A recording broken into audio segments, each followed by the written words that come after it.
Coming up on this edition of Connect on Pro Wrestling Show, man, the Wednesday night wars continue on. Well, it was sort of like NXT and AEW passed each other.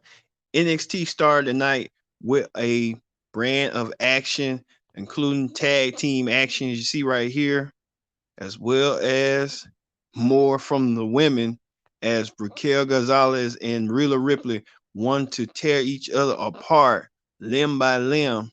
And also the return of a star that we haven't seen in a while, attack Io Shirai, the NXT Women's Champion, and in this, and see this main event, Velveteen Dream returns back, and he goes against Adam Cole.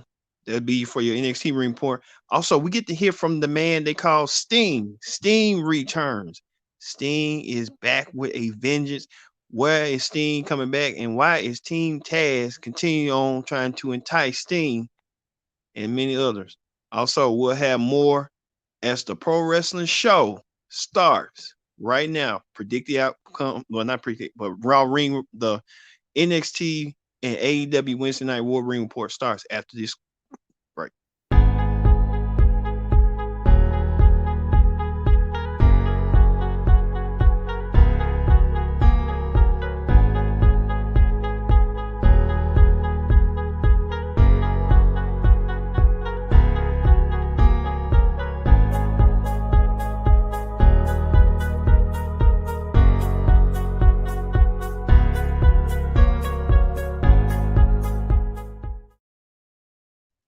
Hello, everyone. Welcome to this edition of the Wednesday Night War, the AEW WWE NXT Ring Report. I'm your host, as always, Kendra Dix here. Thank you all for watching. This is the Pro Wrestling Show, Raw, NXT, and AEW Ring Report. Join in the conversation using the hashtag Pro Wrestling here on Connect. And don't forget to subscribe. Subscribing is caring. Tell a friend, call a friend, hit that subscribe button so you won't miss a thing. This is the Pro Wrestling Show for this Wednesday night. We're almost on the eve of Christmas Eve. Merry Christmas to all of y'all, whoever, all you pro wrestling audience, because Christmas comes once in a year. And, due to 2020 was an eventful year for many of you. And hopefully, this holiday season will bring some cheer. All right, let's get started with the NXT Ring Report. NXT coming back with a swing this week as the tag team champions. Forgot their name, but they went against what they name? That's said Drake Maverick and I forgot the other dude name, but they was in tag team action. You see right here, Drake Maverick and I tried to try my best. It was in tag team action against the tag team champions. I'll say Pat McAfee's associates. But it was a good, decent match. Really didn't have to change the channel back and forth watching the match as Drake Maverick tried to put Drake Maverick in a submission until Killian Dane. There you go. Killian Dane came out there, made the save onto Orin Loki. There I go. Orin Loki and Dane pushed him through a table. They made a mistake, and then they tried to go after Drake Maverick, double teamed him with a whatever that stick is, and then all of a sudden the tag team champions pull up that move and retain their goal. So, like I said, I'm trying my best on that because I know Orin Loken, but I'm trying to get the other one, Danny Birch. I'm trying to get them, but it's just like it's like the slip of a tongue. Sometimes you have to kind of remember them, and then sometimes you kind of be like, what their name used to be, and then it's kind of like I'm known from 205 Live. I seen their face. It's kind of hard sometimes. So Orkin and Birch retain their world tag team titles of NXT. So there you go. Also, Shane Strickland looking something to prove against got his name. Oh damn, I forgot his name. That's pitiful. But they was in battle. I know Swerve versus damn, I forgot his name. It's just that you try to not forget their names, but then again, it's like, man, ugh, oh, what's going on? But Shane Swerve got the win after cheating some way somehow. So guess he's trying to find ways to get that monkey out his back over what's his name? Oh Lord, I forgot. Well, I might not forget this person. Rhea Ripley was in action this week. Was action tonight when she went against what's her name? Dakota Kai. Dakota Kai. Rhea Ripley and Dakota Kai in match battle 1-on-1. But Raquel Gonzalez was waiting in the wings, and you see right here, Will Ripley was taunting her to come on down to help save her best friend. And the things got physical in a minute. As you see right here, Rhea Ripley, Billing, Dakota Kai, and Raquel Gonzalez won a piece of Rhea Ripley. These two women battling each other out limb by limb. You see right here, limb by limb. And we found out from Dexter Loomis, the host of New Year's Evil, that these women will meet one on one, like I predicted. But this time it'll be in a specialty gimmick match. It'll be a last woman standing match between these two women so they can beat each other up. The rules of a last woman standing is the person who can't make it on their feet on the 10 count, incapacitated to the feet. They can no longer hit the 10 count. Whoever will be the last person standing wins the match. So these two women want to take their anger, their frustration, their aggression out on each other. And this is the opportunity, this is the perfect opportunity in a last woman standing match. The only way to win is by knocking your opponent senseless by they cannot make it to the 10 count. So that's how it's gonna be going forward. So I'm gonna be intrigued in that. I'm more of a fan of Rhea Ripley and Raquel Gonzalez. Let them beat the heck out of each other. Also, Bronson Reed returned, the Colossus. He reminds you of a verge, a form of Bam Bam Bigelow and King Kong Bundy, those two late legends. But he was in action. He easily won his match, jobbing somebody. So look for big things for Bronson Reed coming forward. I just hope Mr. McMahon don't try to put him in that big man category and saying you need to lose a little bit of weight, you need to do this and do that. Triple H got him prime and set so he can be comfortable on his own and see how he works amongst a crowd. So, we'll see on that telling. Also, women's champion Io Shirai was in the ring, standing out there waiting for some competition. And competition was no further beyond after she saw Mercedes Martinez. Mercedes Martinez came out there and attacked Rhea Ripley. We haven't seen Mercedes Martinez after she got defeated by Rhea Ripley in a steel cage. Mercedes Martinez looking to make a statement. She did so by tossing the champion into the announcer's desk and smashed her right through the announcer's table, into the announcer's table, leaving a big statement that she wants the NXT Women's Championship some way, somehow. And you see right here, Io Shirai being helped and pulled, carried by officials. So I don't know if they're gonna have a title match coming soon between these two women, taking their aggression out and their grudges out on this match going forward. So we'll see on that. Also, Timothy Thatcher was in action as well. Thatcher was in action against former NXT North American champion Leo Ruff. Leo Ruff and Thatcher. Leo Ruff was no mismatch to Thatcher. It was sort of like David versus Goliath in this match between the two men.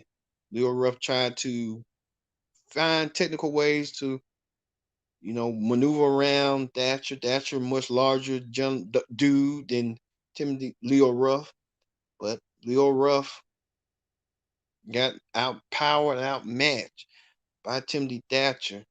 Lil Rush tried to use high flying maneuvers to keep him grounded until Tommaso Ciampa came out there and attacked Timothy Thatcher and cost him the match.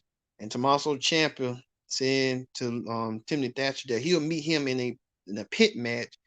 We'll see at New Year's Evil. So New Year's Evil getting to becoming a spectacular to compete head to head with NXT with AEW's New Year's Smash. So these Wednesday Night Wars continue on mounting. And Ryan Reese, I forgot his name. He was in action as well.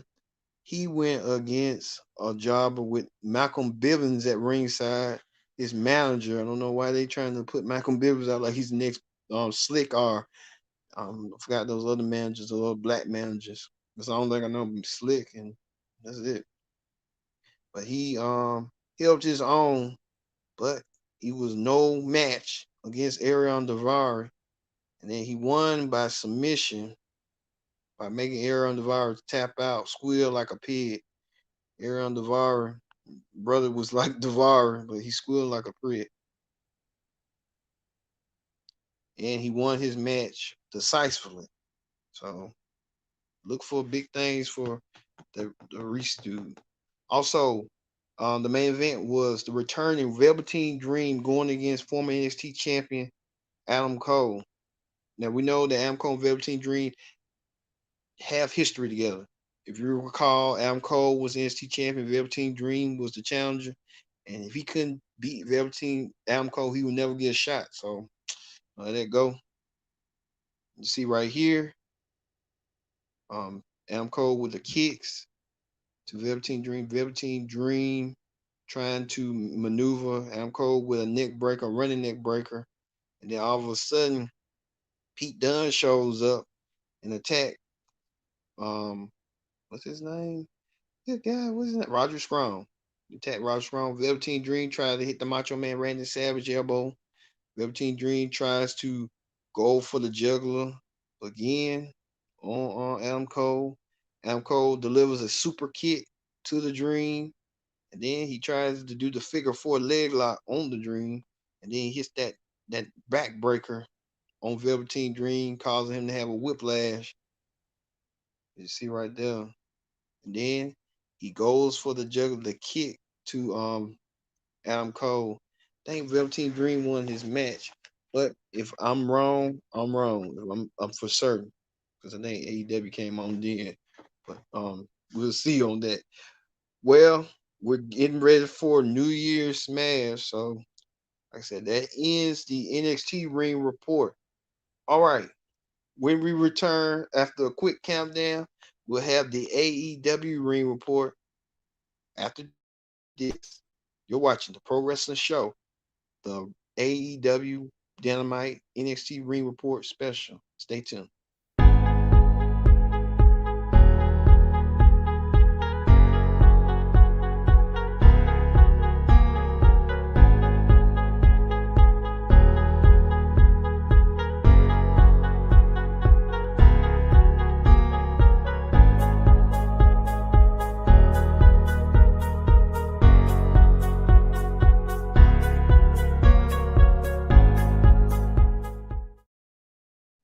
Welcome back here on the Pro Wrestling Show, live edition of Ring Reports from AEW, Dynamite, and NXT Ring Report. First thing first, join in the conversation using the hashtag Pro Wrestling here on Connect. And don't forget to subscribe. Subscribe, Miss Karen. Tell a friend, call a friend, hit that subscribe button so you won't miss a thing because you, Pro Wrestling audience, give us that and we make content for you, the pro wrestling audience, because we there for you, the pro wrestling audience, because the pro wrestling show is for you. All right, we did the NXT Ring Report. Let's move forward to the AEW Ring Report, the live report. It kicked off with the man they call Sting, Tony Schiavone. Tony Schiavone interviewed the man they call Sting to ask Sting where are his intentions, what are his motives to come to AEW, what is his purpose, what is his mission. Sting said he reminisced about being in the jungle, meaning TNT, WCW, when WCW got brought by WWE, and he's back on TNT with a new organization, AEW, and he feels back be home because Sting was the face of TNT on WCW on TNT. Now things change, and it feels like it's refreshing for the Stinger. The Stinger looks just about the same. It looks like he's older, but you never know. Sting probably got one more match left in him. But he got confronted by Team Taz after Taz saying he was tired of hearing about Sting's reminiscence about this and that. He's saying stuff needed in the past. Ricky Starks, even dressed like The Rock, said something. and Cage and everybody else wanted a piece of Sting, but they made reference to Darby Allin, the TNT champion, that coming in 2 weeks, Darby must defend the TNT championship against Cage. So Cage can be a double title holder coming forward. So we'll see between these two men, Cage and Darby Allin, going forward and stuff. So who do you think will win that? So okay. Also, on the beginning of the match was Chris Jericho team up with his inner circle teammate MJF with Jake Hager at ringside to go against Top Flight. This match was good. It showcased the Top Flight, this young up and coming team against the veteran team of Jericho being the veteran and MJF being the star of tomorrow. Well, like I said, Jericho and MJF won the match, but Jake Hager had some surprising words to MJF saying, "Where's Warlow? Warlow has not held his own, and he wants to meet Warlow one on one." I've been telling you for weeks now that this match was bound to happen between Jericho and Hager and Warlow. So we're gonna see these two colossal men get in the ring and duke it out, and let's see who is the muscle in the inner circle. So we'll see on that. Also, Kip Sabian and his lovely fiance Penelope Ford have announced the wedding date with Miro being the best man. They had made teases that they took out the best friends, and like I said, wrestling weddings do not end well as it should end well. And Kip and Penelope will say they will get married in February, and they will have a lavish ceremony, and Miro will be the best man. So, like I said, look for something damaging to happen during that wedding for their wedding during that beach blast or some beach something. I don't know why they smiling now. They was laughing that they with the dismay that they did to the best friends. I wouldn't be trying to be laughing too soon because the best friends are going to come back with a vengeance. I'm telling you. So look for that. Also, Jurassic Express was in action this week when they went against the Dark Order, and they easily defeated the Dark Order. But surprisingly, was um, Jurassic Express being challenged by FTR and Tony Blanchard. They made a comment that FTR said that they want to get rid of the dinosaurs in tag team wrestling because they look at it as a comedy joke, and the only way to do so is take them out. And Tony Blanchard said that he's going to do so when he does it. He's gonna go show Marco Stunt something that he did back in the 80s. Just ram of the brain busters and stuff. So we'll see on that. Also, AEW World Champion Kenny Omega made an appearance on AEW with his manager Don Callis, talking about whatever they can do, whatever they want, when they want. No, no one can stop them. So you know how that issue is. But Kenny Omega set for himself for his pay-per-view bout for Impact when he teams up with his fellow Good Brothers, the Super Elite they call themselves, against the Impact champion Rich Swann and the former tag team champions, the Morrison Machine Gun, for their Hard to Kill huge 6-man tag team main event for Hard to Kill. Also, Dustin Rhodes went against Evil Uno. Now, Evil Uno offered Dustin Runnels to be part of the Dark Order because they felt like Dustin was being neglected by the Rose family since the announcement of Cody and Brandy having the baby. Well, Dustin said he's not that. He's not on down on the pecking order. He wants to show the Dark Order that he's himself. And they was talking about him being 7, and Dustin Runnels went crazy because what Tony Schiavone made mention of, that Dustin felt like when he was in WCW that the gimmick didn't work out for him when he was 7, the dark character. So he wants to prove that he won his match, and he wants to show the Dark Order that he's no fluke whatsoever. Also, AEW Women's Champion Hiro Shida was in action. Hiro Shida got attacked by Abion, who she meets down the road for a future Women's Championship match whenever that might be. Hiroshita did her work in her match against one of Booker T's students. So Hiroshita doing the damage. But Abion came out of nowhere, attacked Hiroshita, and bit her neck off. Had blood coming out of her neck. So it's a lot going on with that. So ugh, I hate to be Hiroshita going forward with Abion and how you gonna stop that monster of a woman. Also, Pac was in action when he went against the Blade. Pac and the Blade, no love lost between them. Blade, Pac had their match, and Eddie Kingston was also on commentary as well, providing insight when we're gonna see that anticipated match between him and Pac.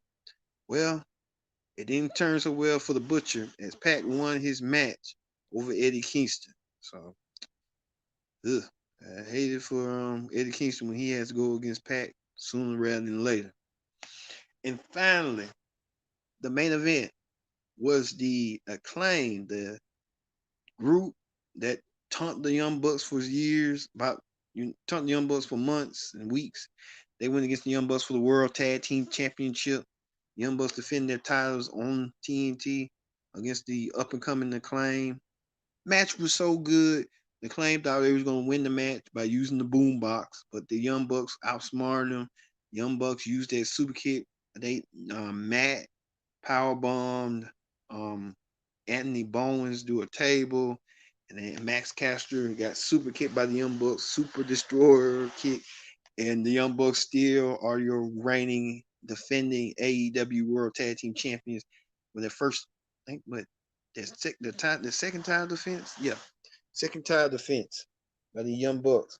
So AEW and NXT was good. NXT was getting better, but AEW got better. I believe AEW won for the night. So we'll see in the coming weeks. Dave Mesler and everybody else will kind of let us know on who won who. So you know how that is. You know how that go. All right, everyone. Thank you all for watching this edition of the Pro Wrestling Show. AEW NXT Ring Report. We'll have another report just coming up this weekend for SmackDown. We'll talk about what's going on SmackDown. Then we'll get into hot topics as well. So for you pro wrestling fans, Merry Christmas, and we'll see you for SmackDown for Christmas or maybe after Christmas. Who knows? But I've been your host, Kendrick Dix, saying so long, and we'll see you this weekend here on Connect TV. See you later.